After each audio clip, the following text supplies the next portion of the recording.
عزو سلامتنا تقبلوا نايزا channelنا تعزبتي كملكم تصنعوا نزي وان زبلنا زيناتات حزلكم قريب لكم نمكتالكم بخبر عدم كبرى سماعتي برك زبلوا وانا وحبيتاتات نا يوتيوب channel متصعنوا اقدم ملقتي دما نوتيفيكيشن متان كبصحكم زيناتات بوان تكتاتلوا نزا نا يوتيوب channel سبسكرايب بمغبار ناي دون ملكت متوا يترسعوا عيلا اير ايثيوبيا لمنغو اوردا علاماتا مروا متقعت درون فصيمو مس حالتات صره مخته تግራይ ተሰሊፎም ዝርከቡ ዕጡቃት ብዝቀረበሎም ጻውዒት ብርክት ዝበሉ ዕጡቃት ኣብ ምምላስ ከም ዝርከቡ ተገሊጹ። ቤንጃሚን ናታንያሁ ትራምፕ ዘቀረበሉ 15 ነጥብታት ብትሪ ነጺጎ። ኢራን ሄርሙዝ ንምክፋት ካብ ትራምፕ 6 ቅድመ ኩነት ኣቐሚጣ። ግብፅን ሳዑዲ ዓረብን ቱርክን ፓኪስታን ተኸቲላ ናብ ውዕል መካ ክትጽምበር። ፕረዚደንት ኢራን ምስ ላዕለዋይ መራሒ ሙጅተባይ ካሚና ከም ዝተረኸበ ቤት ጽሕፈቱ ገሊጹ። زخبركم تخاتاتنا اذن كالن بزرزر حزركم كقربه سناي صنحت على اير ايثيوبيا لمنغو 10 نحاسه 2026 اوردا علاماتا طابيا مروا متقعت درون فصيمو مروا صصران امعربا خفل وردا علاماتا زركبو نواحت غوبوتات كاب كباب صفحي 2000 حساب 3000 متر زرحقويام ازوم كبابيتا زوم وتادراو استراتيجي رفعتا زلوم نيريا جنبارات ادتاتهم ኣብዚ ሕጂ እዋን ኣብ ዙርያ ዓላማጣ ኣብ ዝርከቡ በረኽቲ ቦታታት መረዋ ሓዊሱ ሓይልታት ትግራይን ሓይልታት ፌደራል መንግስትን ብጡእ ወታደራዊ መቀረባት ምንቅስቃሳትን ዘለዎ ተኣፋፉ ቦታ እዩ። ብሰንኪ ዝለዓለዋይ ወጥሪ ድማ ኣብዚ ከባቢ ናይ ውግእ ስግኣት ሰፊኑ ይርከብ። ኣብዞም ጎቦታትን ገጠርን ራያ ዝፍፀሙ ወታደራዊ ምንቅስቃስ ብነፃ ኣካል ቀልጢፍካ ንምርጋፅ ናይ መራኸቢ ብዙሃን ዕፅዋን ናይ ኔትወርክ ምቁራፅን ዓብ ፀገም ስለ ዘሎ ቁልጡፍ ሓበሬታ ምርካብ ኣፀጋሚ እዩ። كساب الساعات زي بمنجسي إثيوبيا يكون بخلاو منجسي تجري بزعبة متقعت الدبدبة درون استوى بوقع مغلطي يلان مسحالتات أرى مقاطع تجري تسليفهم زركبو عطوقات تجارو نانو هيوتهم عدهم بسلام كملوس بزغربة تصاوعت مسارات بركز بولو عطوقات عم ملاس كم زركبو تجليتو بتلومي 10 نحاس 2026 نزعمام بالعلوينت كما راح استتايسه عبي كوميتا ابزكايدو جمجم نتصاوع صعبو زملس زلو عطقات بتستفصم انفت مسرت አቀባብ ላይ ግበረሎም ከም ዘሎ ሓላፊ ቤት ጽሕፈት ጸጥታን ብሄራዊ ክልላዊ መንግስቲ ትግራይ አቶ ተወልደ ብርሃን ተስፋ አለም አረጋግጡ። እቲ ሓላፊ ብምቕጻል ከም ዝበሎ ብመሰረት ውሳነ ቤት ምክሪ ስራሕ ፈጻሚ ብሄራዊ ክልላዊ መንግስታዊ ትግራይ ዝተገብረ ጻውዒት ተቀባልነት ረኺቡ ኣብ ዝተጋገየ ዕማም ተሰሊፎም አንጻር ህዝቦም ዘላቀይ ረብሖምን ምንቅስቃስ ልክዕ ዘይምዃኑ ተረዲዮም ዝምለሱ ዘለዉ ዕጡቃት ዘድሊ ህንጸትን ድጋፍን ረኺቦም ናብ ንቡር መናብሮኦም ክምለሱ ዝሕግዝ ዝተዋደደ ክልላዊ ጻዕሪ ንምትግባር 5 ንኡሳት ኮሚቴታት ተጣይሰን ናብ ተግባር ከኣትዋ ተገይሩሉ ኢሉ ኣባላት እቲ ዓቢ ኮሚቴ ብወገኖም ዝቐረበ ኣፈጻጽማ መተግበሪ ትልምን ክስራሕ ዝኽእል ንጹር ምዃኑ ድሕሪ ምርጋጽ እቲ ተጀሚሩ ዘሎ ጻዕሪ ተጠናኺሩ ክቕጽል ኣብ ምትግባር ብሉዕ ተወፋይነት ከም ዝሰርሑ ኣረጋጊጾም። ቀዳማይ ሚኒስትር እስራኤል ቤንጃሚን ናታንያሁ ነቲ ትራምፕ ኣብ ቃዛ ሰላም ንምምጻእ ዘቕረቦ 15 ነጥብታት ከም ዝነፀጎ ብምግላጽ ሓማስ ሙሉእ ዕጥቁ ከይፈትሐ ወታደራቱ ካብ ቃዛ ከም ዘይውፅእ ኣነፂሩ። ትራምፕ ዝመስረቶ ቦርድ ሰላም ኣብ ዝሓለፈ ወርሒ ሓማስን ካልኦት ኣብ ቃዛ ዝርከቡ ዕጡቃት ዕጥቆም ክፈትሑ ኣብ ስማዕ ከም ዝበፅሑ ገሊጹ ምንባሩ ዝዝከር እዩ። ሓማስ ግን ዓጢቆ ዘሎ ከበድቲ ኣፅዋራት ክፈትሕ እንተኮይኑ እስራኤል ኩሉ ዓይነት መጥቃዕቲ ደው ከተብልን ሓይላ ካብ ቃዛ ከስሕብን ኣብ ዝብሉ ነጥብታት ዝተመርኮሰ ምዃኑ እዩ ገሊጹ። እስራኤል ኣብ ዝሓለፈ ጥቅምቲ ኣብቲ ግዛት ፈለማ ተኽሲ ደው ንምባል ካብ እትሰማማዕ ንድሓር ኣብ ልዕሊ ቃዛ መጥቃዕቲ ምክያዳ ብግብሪ ኣየቋረፀትን። ቀዳማይ ሚኒስትር እስራኤል ቤንያሚን ናታንያሁ ብሰንበት ምስ ካቢነ ሚኒስትራት ኣብ ዘካየዶ ኣኼባ እስራኤል ነቲ ቦርዱ ሰላም ዘቐረበ 15 ነጥብታት ዝሓዘ ሰነድ ከም ዝነፀጎ እዩ ገሊጹ። ወታደራዊ ሓይሊ እስራኤል ሓማስ ብሓቂ ዕጥቁ ክሳብ ዘይፈትሐ ዝኾነ ይኹን ምስሓብ ኣይክገብርን እዩ። ኣብ ልዕሊ ሓይልታትናን ዜጋታትን ዝፍጸም ስግኣት ምፍሻል ከዓ ክቕጽል እዩ ክብል ወሲኹ ገሊጹ። ሓደ በዓል ስልጣን ሓማስ ትማሊ ሰንበት ንቢቢሲ ኣብ ዝሃቦ መግለጺ እቲ ጉጅለ ንትግባር እትስምዕ ድሉው ምዃኑ ብምግላጽ ነቲ 15 ነጥብታት ዝሓዘ ውጥን ብዕጡብን ብሓላፍነትን መንገዲ ኣብ ምትግባር ክዋፈር ድሉው ምዃኑ ገሊጹ። ሓማስ ንኣሸማገልቲ ኣብ ዘመሓላለፎ ለበዋ ኩሎም ወገናት ነቲ ዝተሰማምዕሉ ክስዕቡ ጸዊዖም። እስራኤል ነቲ ቦርድ ሰላም ዘቐረበ ነጥብታት ብምንጻክ ነቲ ዝሓለፈ ዓመት ኣብ መስከረም ዝተገልጸ ውጥን ሰላም ትራምፕ ኣብ ቃዛ ክሃርም ዝኽእል ጽፍዒት እዩ። እቲ ውጥን ንኣፈጻጽማ ትስምዕ ዝተኸታተለ ቦርድ ሰላም ምፍጣር ከምኡ ምፍታሕ ኣፅዋር ሓማስን ንሰሓብ ሰራዊት እስራኤል ዳግመ ህንፀት ቃዛን ዘጠቓለለ እዩ። ናታንያሁ ነዞም ነጥብታት ምንጻጉ ብዙሕ ዘገርም ኣይኮነን። እንተኾነ ኣይቅበሎንን ምንባር ክንዲ ዝመዓልታት ምውሳዱ ምናልባት ላዕለዎት ሓለፍቲ እስራኤል ክሳብ ክንደይ ኣብ ምዋጥር ከም ዘለዉ ዘርኢ እዩ። ቤንጃሚን ኔታንያሁ በቲ ትራምፕ ዘቕረቦ ነጥብታት ክሳብ ክንደይ ሕጉስ ዘይምዃኑ ንጹር እኳ እንተኾነ ማዕረኡ ከዓ ንትራምፕ ዘይምቕያም ካልእ መቀራቕሮ ኮይንዎ ከም ዘሎ ይግለጽ። ትራምፕ ናብ ነባሪ ሰላምን ጸጥታን ዝወስድ ታሪኻዊ ስጉምቲ ዝበሎ ሓማስ ንመጀመርታ ግዜ ዕጥቁ ንምፍታሕ ከም ዝተሰማምዐ እስራኤል ከዓ ሓይልታታ ካብ ጋዛ ክትስሕብ ዝብል ቅድመ ኩነት ካብ ዝውጅ ልዕሊ ሰሙን ገይሩሎ። ናታንያሁ ግን እዚ ንሱ ኣብ ስልጣን እንከሎ ፈጺሙ ከም ዘይከውን ኣነጺሩ። ንሱ ሓማስ መጀመርታ ዕጥቁ ናብ ብሓቂ ዘእምንን መንገዲ ክፈትሕ ከም ዘለዎ ሓቢሩ። እዚ ከዓ ሓማስ ሙሉእ ዕጥቁ ምስ ፈትሐ ጥራይ እስራኤል ሰራዊታ ካብ ጋዛ ከም እተውፅእ ዘነጽር ዘሎ። ናታንያሁ ብዛዕባ እዚ ጉዳይ ምስ ዝኾነ በዓል ስልጣን ኣሜሪካ ከም ዘይተዘራረበ እዩ ዝሕብር። ናታንያሁ ሓሳብ ኣለዎም። ገለ ካብቲ ነጥብታት ንቕበሎ ኢና፣ ገለ ከዓ ኣይንቕበሎን። ኣብ ከምዚ ኩነታት ከመይ ጌርና ኣብ መርገፂና ከም እንጸንዕ ኣጸቢቕና ንፈልጥ ኢና ኢሉ መረፃ እስራኤል ኣዋርሒ ተሪፍዎ ዘሎ። ናታንያሁ ካብቶም ሕሉፋት የመናውያን ዝኾኑ ወገናት ኣብ ጉዳይ ቀዛ ተሪር ጸቕጢ እናገጠሞ ኣብ ከምዚ ዓይነት ሕድገታት ክገብር ብዙሕ ትፅቢት ኣይግበረሉን እዩ። ናታንያሁ ጉዳይ ቀዛ ብቁልጡፍ ክፈትሖ ሓድሽ ካቢነ ክመርጽ ዝብል ጻውዒት ይቐርበሉ ኣሎ።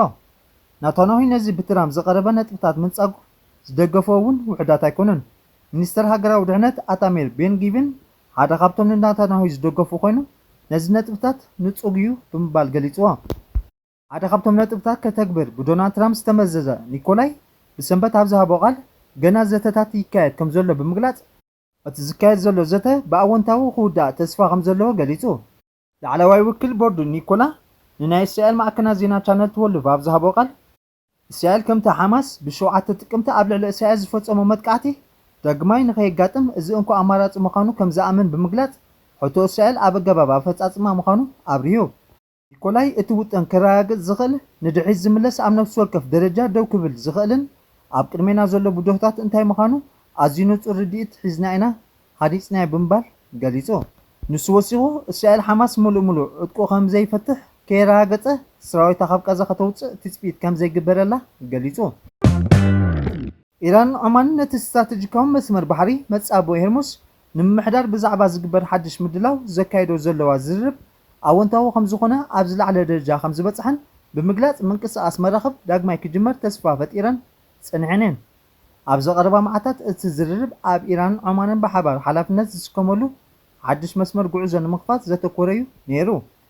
ይኹን እምበር ኣብ ተስፋታት እናዓበየ ኣብ ዝመጸሉ እዋን ኢራን እቲ ኣገዳሲ መስመር ማይ ቅድሚ ምኽፋቱ ኣሜሪካ ከተማልኦም ኣለዎ ዝበለቶ ዝርዝር ጠለባት ብወግዓዊ ኣቕሪባላ።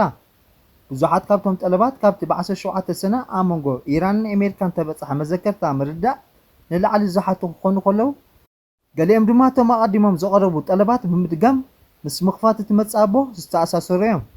ብወግዓዊ ማዕከናት ዜና ቴሌቭዥንን ራድዮን ኢራን ኣብ ዝወፀ መግለጺ ናይ ቀደም ጸሓፊ ላዕለዋይ ባይቶ ሃገራዊ ድሕነትን ኣብዚ እዋን ኣማኻሪ ላዕለዋይ መራሒ ኢራን ዝኾነ መሐመድ ባቅር ዞልቃድር ኣሜሪካ ጠበያ ክትእርምን ከምኡውን ዝርዝር ጠለባት ከተማልእ ከም ዘለዋ ኣጠንቂቑ። ተንታኒ ጉዳያት ማእከላይ ምብራቕ ቢቢሲ ዝኾነ ባስቲያን ኣሽር ዝተርእዮ መርገፂ ኢራን ይተርር ምህላው ዘመልክት ምዃኖም ብምግላጽ እዞም ቅድመ ኩነታት ከም ኣካል ናይቲ መዘከርታ ዝስምዑ ኮይኖም ክለዓሉ ዝጸንሑ እኳ እንትኾኑ እቲ ዝቐርበሉ ግዜን ኣገባብን ግና ኣዝዩ ዝተፈለየ ይመስል ይብል። ቴሄራን ንሄርሙስ ክሳብ ሕጂ ብመሰረቱ ዕፁብ ስለ ዘሎ ዝሓየለ መደራደሪ ዓቕሚ ከም ዘለዋ ኮይኑ ተሰሚዕዋ ክኸውን ይኽእል ይብል። ይኹን እምበር ትካል ኩንሲ ኣብ ዝተባህለ ናይ ኣሜሪካ ናይ መጻኢ ፖሊሲ ዘጽንዕ ትካል ኣፈጻጽማ ምክትል ፕሬዚደንት ትሪት ፓርሲ ኣብ መደበር ዊክኣንድ ራድዮ ቢቢሲ ኣብ ዝሃቦ መግለጺ እቶም ኢራናውያን ባዕላቶም ዝኣዘዝዎም መርገፂታት እተጋነኑ ምዃኖም ከም ዝፈልጡን ካብኣቶም እቶም ጠለባት ድማ ክምለሱ ተኽእሎ ከም ዘሎን ይኣምን። እዚ ወግዓዊ ኣብ ቅድሚ ህዝቢ ዝቐረበ ግድን ምስቲ ኣብ መኣዲ ዘተ ዘንጸባረቐ ሓሳብ ሓደ ክኸውን ኣይክእልን ይብል። ፓርሲ ብተወሳኺ እዚ ድርድር ስልቲ ክኸውን ከም ዝኽእልን ብምእማን ነዚ መስመር እዚ ንምንዋሕ ጥራይ ዝገብርዎ ዘለዉ ጻዕሪ ክኸውን ሰፊሕ ተኽእሎ ኣሎ። ኣብ መንጎ ሓያሎ ኣኽረርቲ ባእታታት ናይቲ ስርዓት ኢራን ነቲ ኣብ ሰነድ ዝተኸተመ ስምዕ ብምህዋኽ ከም ተሰማማዕትሉ ዝገልጽ እምነት ከም ዘሎ ይሕብር። ኣብዚ እዋን እቲ ስምዕ ቅድሚ ምፍራሱ ንሒደት መዓልታት ጥራዩ ጸኒሑ ድሕሪ ምኽታሙ ድማ ኣብ ውሽጢ ሒደት መዓልታት ናይ ሕነ ምፍዳይ መጥቃዕታት ዳግማይ ተጀሚሩ ነይሩ። ፓርሲ ከም ዘረድኦ ኣብ ኢራን ዝርከቡ ገለ ወገናት ነቲ ናይ ሽዑ ዝርርባት ብዝያዳ ኣነዊሖሞ እንተዝኾኑ እዚ ድማ ዋጋታት ነዳዲ ክብክብል ከም ዝብል ብምግባር ኣብ ዓለም ለኻዊ ቁጠባ ዝያዳ ቐንዛ ምፈጠረ። ፕሬዝደንት ትራምፕ ኣብ ልዕሊ ዕላማታት ኢራን መጥቃዕቲ ንምክያድ ብሃወኽ ትእዛዝ ኣይመሃበን ዝብል ምጉት የልዕሉ እዮም። እዚ ግን ኢራን ዳግማይ ክትደግሞ ዘይትደሊ ጌጋ እዩ ክብል ይገልጽ። ግብፂ ኣብ ሳዑዲ ዓረብ ፓኪስታን ቱርክ ዝቆመ ሓድሽ ኪዳን ምክልኻል ክትፅንበር ከም እትኽእል ይግለጽ ኣሎ። ከም ዝፍለጥ ቱርክ ሳዑዲ ዓረብ ፓኪስታን ብ7 ናሓሰ 2026 ሓበራዊ ስምዕ ምክልኻል መካ እተሰመየ ሓበራዊ ስሉሳዊ ኪዳን ኣብ ከተማ መካ ከቲመን እየን። ካልኦት ሃገራት ክትፅንበርኦ ከም ዝኽእላ እውን ሓቢረን ነይረን። ብመሰረት እቲ ስምዐን ኣብ ልዕሊ ሓንቲ ኣባል ሃገር መጥቃዕቲ ምዝፍፀም ኣብ ልዕሊ 3 ሃገራት መጥቃዕቲ ክውሰድን ተላፊነን ክከላኸላ ዝብል እዩ። ሚኒስትሪ ጉዳያት ወፃኢ ቱርኪ ሃካን ፊዳን ግብፂ ተፈጥሮኣዊ መሻርክቲ ናይቲ ጉጅለ ምዃና ድሕሪ ምግላፅ ግብፂ ንክትፅንበር ሒደት ቴክኒካዊ ጉዳያት ጥራይ ተሪፎም ከም ዘለዎ ሓቢሩ። ፊዳን እቲ መሰረታዊ ሓሳብ ምስቲ ኣብ ልዕሊ ሓንቲ ኣባል ሃገር ዝፍፀም መጥቃዕቲ ከም መጥቃዕቲ ኣብ ልዕሊ ኩሎም ኣባላት ዝሕሰብ አንቀጽ 5 ኪዳን ሰሜን አትላንቲክ ኔቶ ዝመሳሰል ምዃኑ ገሊጹ። እዚ ሓድሽ ስምዕ ግን ንኔቶ ምትካእ ዝዓለመ ከም ዘይኮነ ገሊጹ። ቱርኪ እዚ ሓድሽ ኪዳን ፍሉይ አንጻር ኢራን ይኹን ካልኦት ሃገራት ከም ዘይኮነ ትገልጽ። ወሲኹ እቲ ስምዕ ንምክልኻል እምበር ንምጥቃዕ ከም ዘይኮነ እውን እገልጽ። ስምምዕ ኣብ ማእከላይ ምብራቅ ከቢድ ወጥርን ግጭትን ኣብ ዝረኣየሉ ዘሎ እዋን ዝተፈጸመ እዩ። ፕሬዝደንት ኢራን መስዑድ ፔዜሽን ኣብ ዝቐረበ እዋን ምስ ላዕለዋይ መራሒ ኣያቶላህ ሞጅተባይ ካሚነ ከም ተረኸበ ቤት ጽሕፈት ካሚነ ሓቢሩ። ሞጅተባይ ካሚነ ላዕለዋይ መራሒ ካብ ዝኾኑ ንድሓር ዝኾነ ይኹን ቅድሚ ህዝቢ ኣይተረኣየን። ክዛረብ ከሎ ዝገልጽ ቅዳሕ እውን ኣብ ኣየር ኣይተዘርግሐን። ብመንግስታዊ ማዕከናት ዜና ንዕኡ ዝምልከት ጽሑፋት መግለፂታት ጥራይ እዩ ዝዝርጋሕ። ፕሬዝደንት ኢራን መስዑድ ፔዜሽን ምስ ኣያቶላህ ሞጅተባይ ካሚነ ተራኺቡ ኣብ መጀመርታ ሳልሳይ ዓመት ፕሬዝደንትነት ምስኡ ተራኺቡ ይብል ቤት ጽሕፈት ላዕለዋይ መራሒ ኣብ ዝሃቦ መግለፂ። ኣብ ሓምለ 2024 ስልጣን ዝሓዘ መስዑድ ፔዜሽን ኣብ መጀመርታ ወርሒ ግንቦት ምስ ካሚነ ከም ተራኸበ እኳ እንተገለጸ ዕሎት ዋላ እንተዘይገለጸ ቤት ጽሕፈት ላዕለዋይ መራሒ ግን ኣብቲ እዋንቲ ዝኾነ መግለፂ ኣይሃበን። እቲ ፕሬዝደንት ትማል ረቡዕ ምስ ካሚነ ዝግበር ርክብ ኣብዚ እዋን እዚ ኣዝዩ ከቢድ እዩ ክብል ገሊጹ ነይሩ። እዚ ላዕለዋይ መራሒ ድማ ኣብኡ ዝቐተለ መጥቃዕቲ ከም ዝቆሰለ ድሕሪ ምግላጹ ብዛዕባ ጥንኡ ግምታቱ ይዘውር ኣሎ። ቤት ጽሕፈት ካሚነ ክልቲኦም ብዛዕባ ጉዳያት ጸገማትን እንተሃገር ብዝርዝር ከም ተዘራረቡ ይገልጽ። እዚ ድማ ህሉ ወታደራዊ ኩነታት መጻኢ ተስፋታትን ሓዊሱ እዩ። ትማል ሰንበት ማዕከናት ዜና ተስኒም ንሓደ ጀነራል ኣብ ሓለዋ ሰውራ ኢራን ብምጥቃስ ንካሚነ ኣብ መንጎ ህዝብን ኣብ እዋን ኣኼባታት ዘርኢ ምስልታት ኣብ መጻኢ ክሕተም እዩ ክብል ናይ ግዜ መስመር ከየቕርብ ገሊጹ ኣሎ። ተወሳኺ ዋና ኣዛዚ ሓለዋ ሰውራ ኢራን ነበር ማሰን ረዛይ ሓላፊ ላዕለዋይ ኣካል ሃገራዊ ድሕነት ሃገር ኮይኑ ከም ተሸመ ፕሬዝደንት ኢራን ኣፍሊጡ። መሐመድ ባጋር ዞልጋድ ካብ ጸሓፊ ላዕለዋይ ቤት ምኽሪ ሃገራዊ ድሕነት ዝነበሮ ስልጣን ምልቃቑን ኣብ ሓደስቲ ስራሓት ምሻሙን ኣብ ግምት ብምእታው ፕሬዝደንት መስዑድ ፔዜሽን ንማሰን ረዛይ ሓላፊ ናይዚ ኣካል ገይሩ ሰይምዎ ኣሎ ይብል ወሃቢ ቃል ፕሬዝደንት።